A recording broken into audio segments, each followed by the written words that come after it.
Hello world! My name is Leo, and today I want to talk about all the demos I played for the most recent Steam NextFest. I know it's been a while, but this event is something that I'm really passionate about, and no matter what, I wanted to make a video talking about this. For those of you who don't know, the Steam NextFest is a showcase where hundreds of indie studios are able to show off demos for their upcoming games. It's an important tool for discoverability, especially in a landscape where so many games are being released on a daily basis. It's one of my favorite events of the year, and I was lucky enough to be able to make time for 11 demos that I would now like to share with you guys. These demos were a lot of fun for the most part, and it's my genuine hope that in making a video like this, some of you might be inspired to check them out yourself. The Steam pages for these games will be linked in the description below. Some of them might still have their demos up. Some of them might even be fully released by the time this video comes out. Regardless, if any of these catch your eye, please consider visiting the game's page and wishlisting it. It helps the devs out a lot. So, enough preamble, let's get into the games.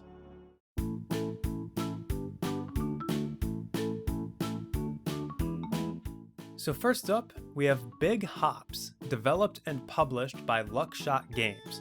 This is a 3D adventure platformer where you play as a frog named Hop trying to get back to his family after being kidnapped by an interdimensional entity. Now, if you like games like A Hat in Time, you're probably going to really like this one. Platforming is king here, and the devs put a lot of work into making the physics feel absolutely fantastic. There's wall running, high jumping, sliding, slide jumping. There's some genuinely good movement tech here. There's two big mechanics that make this game unique though. The first is your tongue, which is a big part of every frog's toolset. Not only can you use it to grab objects from a distance, like healing items and collectibles, but you also use it as a platforming tool when swinging on grapple points, and you can use it to solve puzzles, such as pulling blocks and levers. Heck, the Steam page even shows Hop using his tongue to pick a lock. The second big mechanic is that the various plants found throughout the world are constantly used to create your own platforms. This is key for both main puzzle progression and for finding secrets, and there's a variety of plants utilized here. In the demo, throwing a mushroom creates a bounce pad where it lands, while an acorn creates a long vine. All of this creativity, combined with the cozy, adventurous charm that this game exudes, really made this one a blast to play. No release date for this one yet, but the demo is still up as of recording this, and if it's still there by the time this comes out, feel free to check it out for yourself.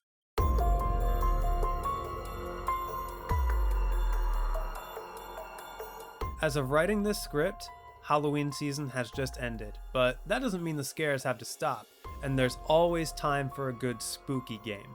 This next game, The Seance of Blake Manor, is a first-person, supernatural, point-and-click mystery game, developed by Spooky Doorway and published by Raw Fury. A woman has gone missing from the Blake Manor Hotel in late 1800s Ireland. The hotel happens to have a very high-profile seance happening in a few days, and many prolific mystics and psychics have gathered to participate. As Detective Declan Ward, which is one of the coolest detective names I've ever heard, it's up to you to uncover what fate befell the woman, and you have until the seance takes place to do it. Right away, this game nails its atmosphere. The art style, the lighting, the writing, the voice acting, it's all high quality, and it all comes together to produce a constant feeling of unease, like you don't belong, as you investigate the hotel and all of the guests.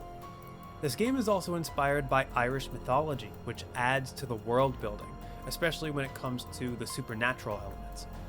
Spooky occurrences are a constant here, and while it was never anything particularly scary, most of them do contribute to that uneasy atmosphere, and I was immersed throughout my time with the game. In terms of gameplay, you'll interact with objects, trying to figure out what might be relevant to your investigation.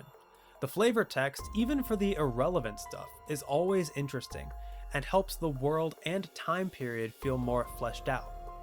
You won't be able to click on everything though, because the main hook for this game is a time mechanic, where each object you click on will equal 1 minute of time passing, and you have a limited amount of time to complete your objective. So you'll have to pick and choose what you want to interact with or risk failing the case. This goes for interviewing the guests as well. For topics and objects deemed important, you'll be able to ask the guests and staff at the hotel about them, and each question also causes 1 minute of time to pass. There's a detective menu, where you create profiles of each person, collecting clues and evidence to aid you in your investigation, and ultimately figure out what happened to the missing woman. Overall, this was one of my favorite demos that I played, and the great thing is, this game is already out, so if you want to prolong spooky season just a bit longer, I highly recommend checking this one out.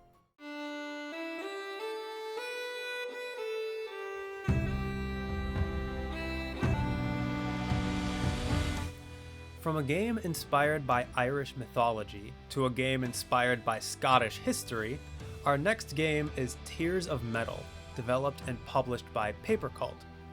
A meteor has crashed down in medieval Scotland, bringing invaders to the land and granting people mysterious powers.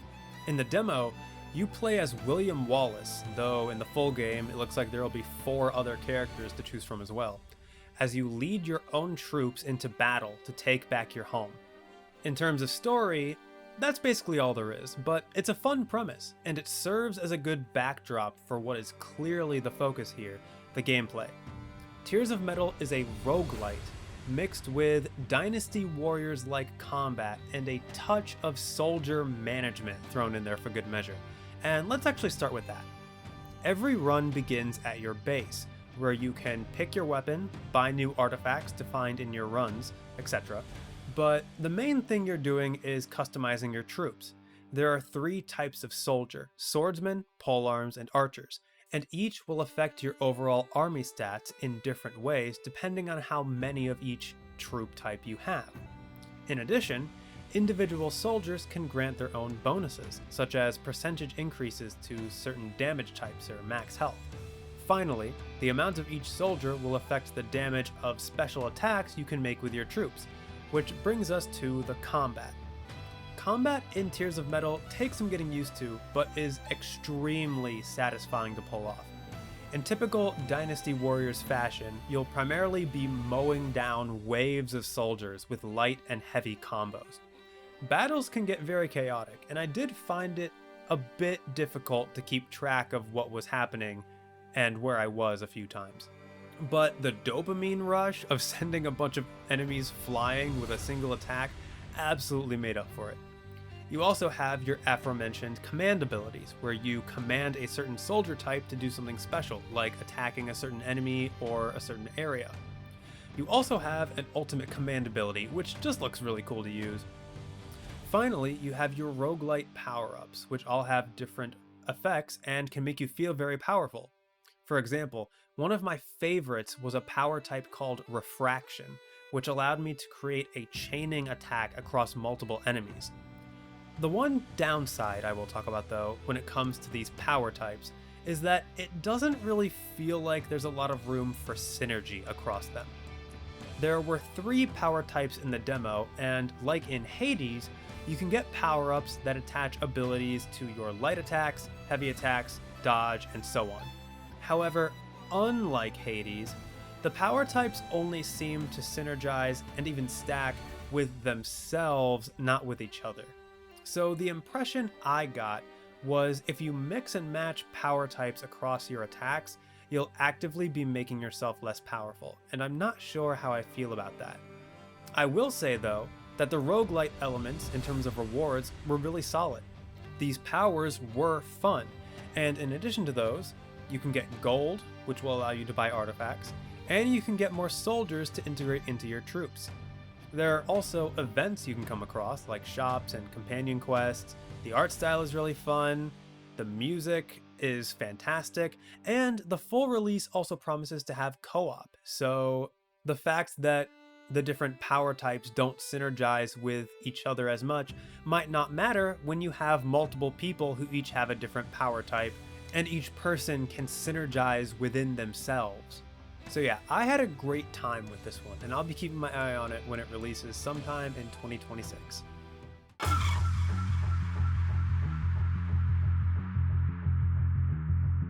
So I saw a bit of this next one doing the rounds on social media and YouTube, and it looked intriguing enough that I decided to try it out for myself.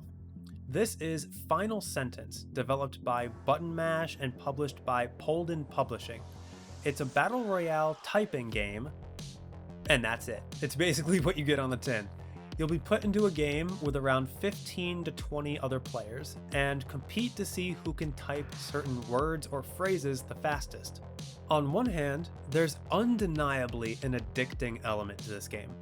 The things you have to type range from pop culture references to tongue twisters to words and sentences that get longer and longer with each section. It's specifically designed to try to trip you up, and that challenge does feel compelling to overcome. For me, there was a layer of strategy to it, where I know I can type certain words fast, but other words I have to take a second to think about. So it became a game of muscle memory versus brain processing versus knowing I needed to go fast enough to beat my opponents, but not too fast so as to minimize the risk of tripping myself up. If you do trip up, you'll get a strike, and at 3 strikes, you'll play a game of roulette with the masked figure standing next to your desk. If you win, your strikes are reset and you can keep playing. If you lose, you're out of the game and have to re-queue. This is a nice touch, as it adds a layer of tension throughout the game, and it also means that repeated failures don't necessarily mean you're completely out of the game. So yeah, there is fun to be had here. However, there's just really not a lot to this game right now, and even with those addicting elements, the novelty can wear off pretty quickly in the game's current state. There's also voice chat in this game, which people were primarily using to make constant noise into their mics to trip people up. I ended up turning it off because I found it annoying, and I don't really know how I feel about it being in the game to begin with. Finally, I know this game isn't going to be everyone's type, because it will be hard on your hands. Even with the 10-second breaks the game gives you in between each section in each game, I was finding my hands getting kinda stiff after a few matches, and I can only imagine what effect prolonged play sessions would have. So yeah, a neat concept so far. We'll see how the devs build upon it as it gets closer to the full release, which is currently slated for Q1 2026.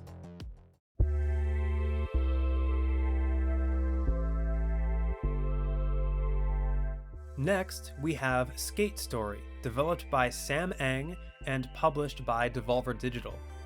This game, without exaggeration, has one of the most ridiculous premises I've ever heard. You play as a demon made out of glass and pain, according to the Steam description. You live in the underworld, and one day you think to yourself, you know what? I'm gonna eat the moon. To help you on your quest, the devil gives you a skateboard and makes a deal with you, saying he will return you to the living world if you manage to eat every moon in the underworld. And that's where our story begins. Right away, the presentation is so incredibly striking. The fisheye lens on the camera, the sharp textures in the environments, the contrast of the muted grays and blacks combined with the saturated reds in the color palette, the strange and surreal design of the characters, they all come together to make something that looks unlike almost anything I've seen before. Everything in this game was a treat to look at. The other star of the show when it comes to presentation is the music, which is all composed by a band called Blood Cultures. It's a pop synthwave sound that serves as the perfect soundtrack for what this game wants to be.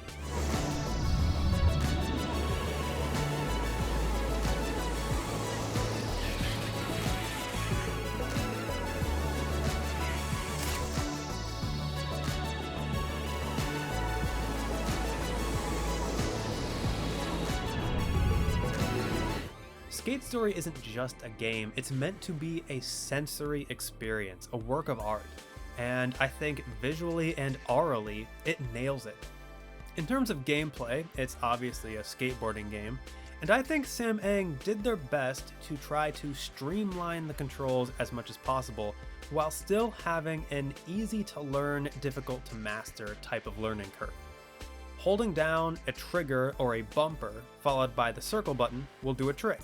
And there is a timing mechanic where if you press the circle button at the right time, you'll perform a more perfect trick for more points and damage, I think.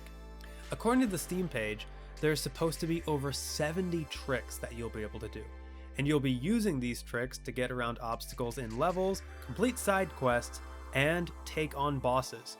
Your kickflips will hurt the moon, and I think that's pretty neat. As you rack up combos, you'll collect souls, which is the game's currency, and you can use those souls to buy customization options for your board. Overall, this one was super unique, and I highly recommend you check it out as well to see if it's your thing. The demo is still up as of writing this, and the full game will come out on December 8th if it's not out already by the time this video is done.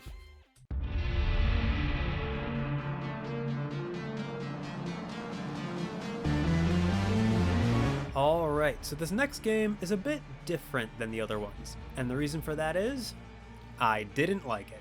But my experience might not necessarily be yours, and there was still enough that intrigued me that I did want to talk about it.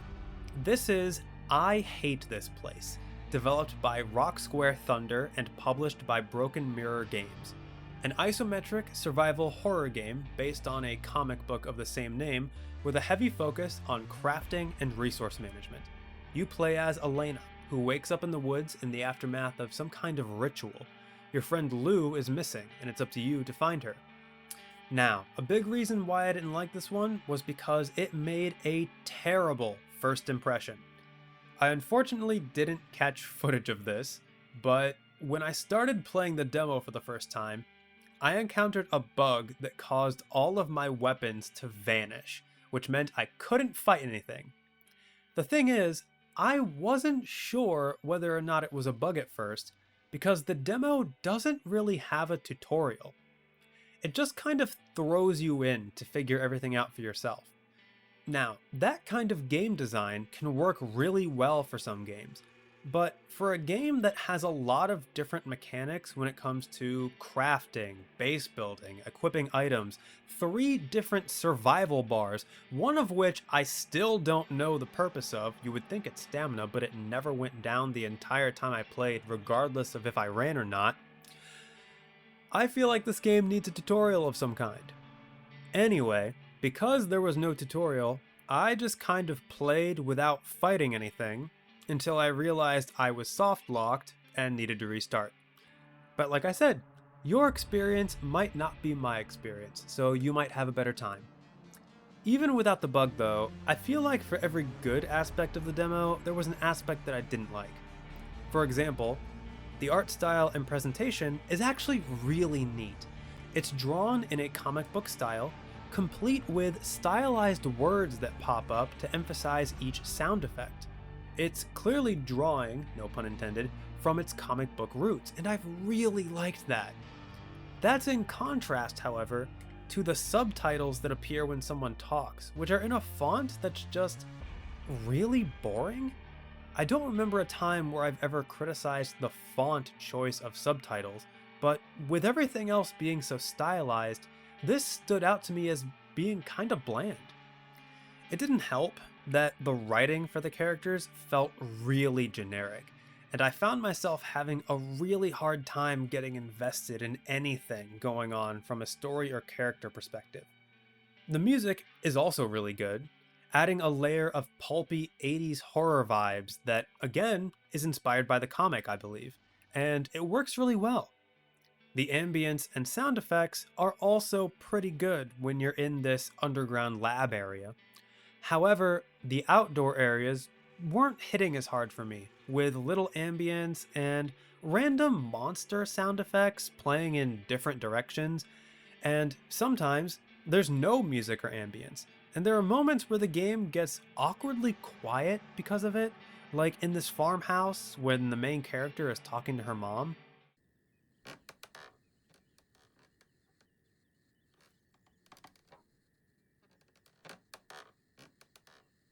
because of this, I found that the game had a really inconsistent atmosphere as well, and in addition to having a hard time getting invested, I had a hard time getting immersed. The gameplay of I Hate This Place consists of gathering materials, crafting items you'll need to survive, and managing your resources as you explore and progress the story. You can craft weapons and healing items, and you can also bring materials back to the farmhouse to build a base to craft new things. You're also fighting and avoiding various monsters that infest the land.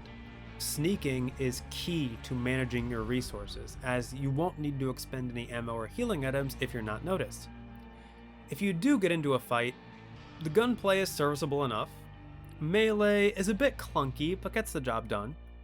Overall, all of these systems come together to make something that's interesting and has potential, but nothing really wowed me here either. I do want to make it clear, after all of these criticisms, that this is a demo, and there's sure to be a lot more work going into this game to make it better. This game also has no release date yet, so there's still plenty of time for the devs to put that work in. And look, I know I was hard on this game, but I had a bad technical experience that was hopefully a one-off, and admittedly, this is a genre that I don't have a lot of experience in. I do still think this game has some potential to be good despite its shortcomings, and if this seems like something you might like, I still urge you to form your own opinion and check out the demo for yourself.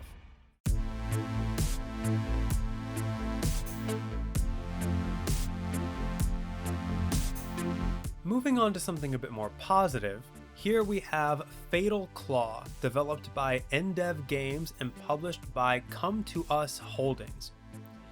This is a Metroidvania, and at first, I wasn't expecting a whole lot. I've played a lot of Metroidvanias, especially in demo form, and a lot of them are very by the numbers. However, this one pleasantly surprised me, and I ended up having a great time with it. You play as a cat warrior named Keisha, who's been mysteriously resurrected thousands of years after a calamity befell the kingdom he was a part of. Now, in this new world of the future, calamity is threatening to strike once again, and it's up to you to put a stop to it. The lore of this game seems to run pretty deep, and I found the story bits laid out through the demo to be pretty compelling. It did also help that the art is absolutely stunning. The demo opens with this beautiful cinematic that just comes out of nowhere, and it really helps set the tone for the rest of the game. Speaking of, the rest of the game has a colorful, cartoonish style to it that suits the game really well. The characters' designs are all eye-catching and interesting, and in particular, I really liked the detail and fluidity in the animations. The environments are pretty and detailed, and the music and ambiance is good, though the sound effects can be a bit goofy at times.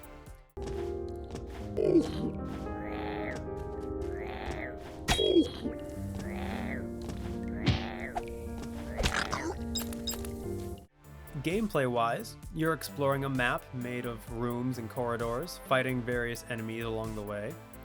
In my opinion, movement is one of the most, if not the most, important thing in a Metroidvania, and I'm happy to report that movement in Fatal Claw feels fast and fluid. The jumping and combat are a tad floaty, but it feels good enough to where I didn't mind it, and it's something that can be easily fine-tuned by the devs with time. There's also a surprising amount of progression and combat customization here. First, you have your claw, your main weapon for attacking. Though the demo was limited in how much I could utilize it, there appeared to be 3 different claws, each with their own skill tree, and presumably you'll be able to either swap between them or synergize them in the full game. There's also a Hollow Knight style charm system, where you can equip a limited number of passive buffs to customize your build. Finally, there's your special abilities. You can have 2 equipped at a time, and they can be swapped out at any time. But what's really cool about them is that a lot of them are based on the bosses you fight. For example, I found this plant monster that can shoot spikes out of its body, and my reward for beating him was a special ability that allowed me to shoot spikes out of my body. So there seems to be a lot of room for build craft here, and while I'm not sure how well it'll all be utilized in the full game, I can see the vision for what they're going for, and much like the art style, I'm liking what I'm seeing. Like I said, this game was full of surprises for me, going from a game with zero expectations to a dark horse contender for one of my favorite demos I played during the fest. This game is entering early access on November 18th, and I will absolutely be keeping an eye on it to see how it evolves.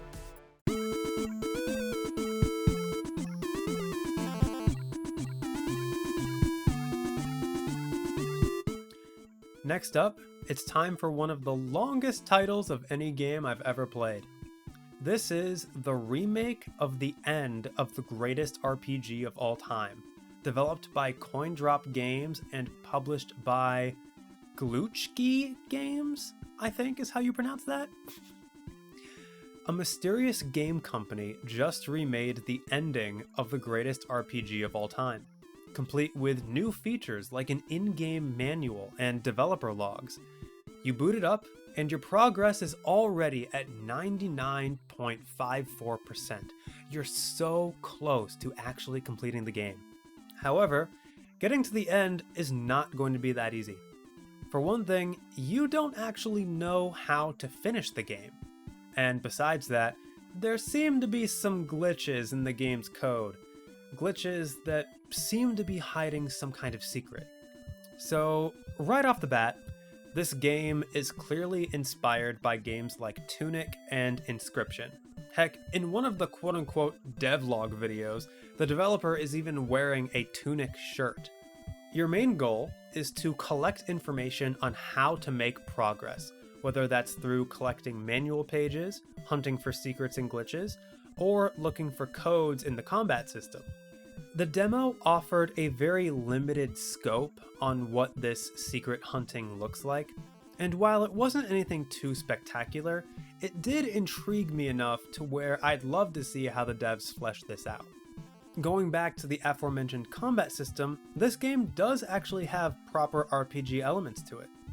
Each character in your party has 4 different action options, each unique to whatever creature or class they are. You can pick any 6 of these options to create an attack chain. Some of these actions interact with each other to create extra, more powerful attacks, and it's up to you to figure out what those interactions are, either through experimentation or by looking for clues in the game. It's a unique system that I don't think I've seen in any RPG before, and it felt novel to pick the actions and then watch the chain play out. There's also a story in the game where you and your party are trying to defeat a big bad called the Chronomancer, but there's a layer of meta-narrative surrounding it, no doubt something that will slowly reveal itself as you progress. I will say, when I first started out, everything felt a bit obtuse. The game intentionally throws you in the deep end, and I think it's expected that the player feels kind of lost when they first get into it. It's a weird first impression, to be sure, but I'm glad I stuck with it, and that ended up being my only real complaint with the game. The art and sound are extremely solid, paying homage to the RPGs that it's meant to emulate. The animations are nice, the characters seem likable. It's very clear that the devs, the real ones, are extremely passionate about what they are making and want to do justice to their inspirations. I'll be keeping it on my radar for sure, and it won't be too much longer to see how the full game fares, as the game is currently slated to release in Q1 2026.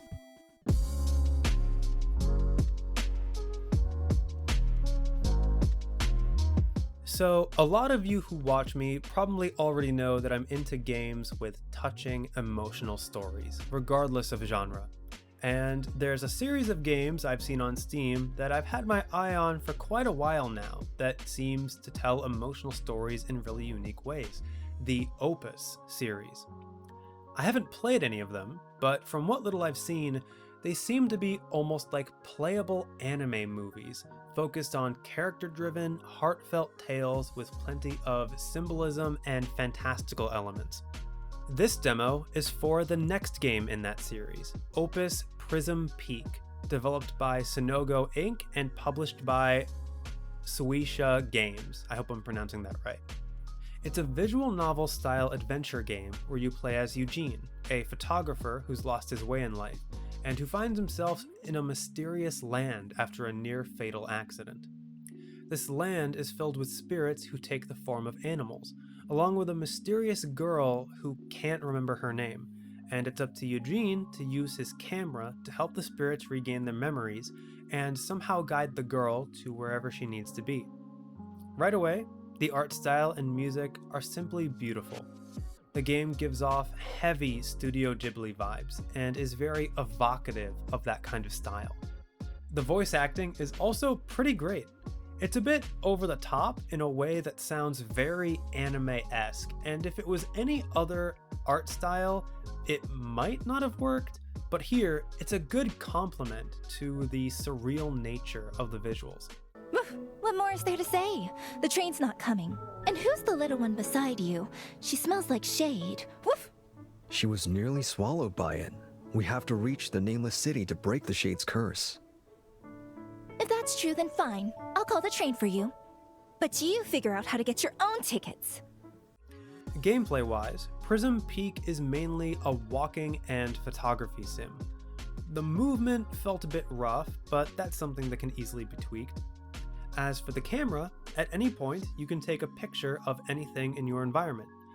Taking pictures of animal spirits will progress the story, and there are fire bowls that will give you riddles of things to take pictures of in exchange for story items or consumables. There's an inventory system where you can get things like a camera cleaning kit to make your photos better or something. I never got to actually test the few items I got in this demo because I never had a reason to use them. And I think that's my main criticism of the demo overall. There just wasn't a whole lot to it, and I'm a bit worried that the very light gameplay might get a bit stale if it doesn't evolve over the course of the game. However, like I said at the top, the focus of these games are the story and characters, and in this regard, there's good bones here, and I'm optimistic that those elements are really going to turn this game into something special. We'll see if that ends up being the case when this game releases sometime in 2025.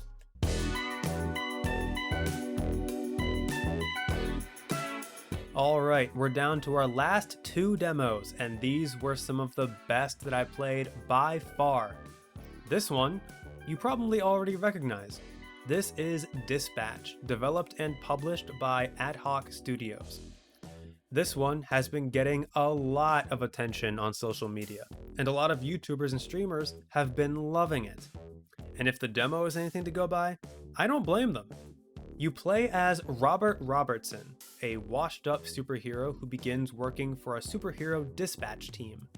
You're put in charge of a group of former criminals who are trying to turn their lives around, and it's up to you to not only manage their activities as their supervisor, but manage your relationships with them. This was made by some of the people who worked on Telltale games like Tales from the Borderlands and The Wolf Among Us. And besides the beginning minutes of The Wolf Among Us, this is my first real experience with a Telltale-style game. The story involves a lot of choices on the part of the player, which will determine the direction your story goes and how your relationship with the other characters evolve. Going off of that, the characters in this game feel expertly written, filled with crass, self-aware humor that didn't outstay its welcome. They're also expertly voice acted, and there's a lot of talent on this roster here, recruited from a mix of different mediums like TV, video games, and even YouTube. In between the story interactions, the meat and potatoes of this gameplay involves sending your heroes out on missions through the dispatch system. Someone will call in needing help, and you'll have a limited amount of time to send someone to fulfill what that mission needs. Each hero has a spread of different stats and specialties, and it's up to you to try to send out the best hero for each job. This system ended up blowing my expectations with how satisfying it felt, and there's a lot of strategy involved. For example, a hero that would be a perfect fit for a job that just popped up might already be out on another mission. So you have to weigh your options between waiting for that hero to get back and risking running out of time, or sending a superhero that might be less fit for the task and risking failure. Some missions might have the option of sending more than one hero, and while sending more heroes will increase your chance of success, it'll also mean you'll be much more limited on choices if another mission pops up while that first mission is ongoing. While all of this is happening, all of the heroes in the group are having banter with each other through comms, either talking crap about you or each other, or bragging about themselves, etc. It just gives that much more depth to all of these characters, and it made the experience that much more fun. This game is obviously already out, and it's actually already been requested for the channel as well. I plan on waiting for all the episodes to come out before picking it up, but I'm all but guaranteed to play this one at some point in the future, and with how enjoyable the demo was, I can only imagine how fantastic the full version is going to be.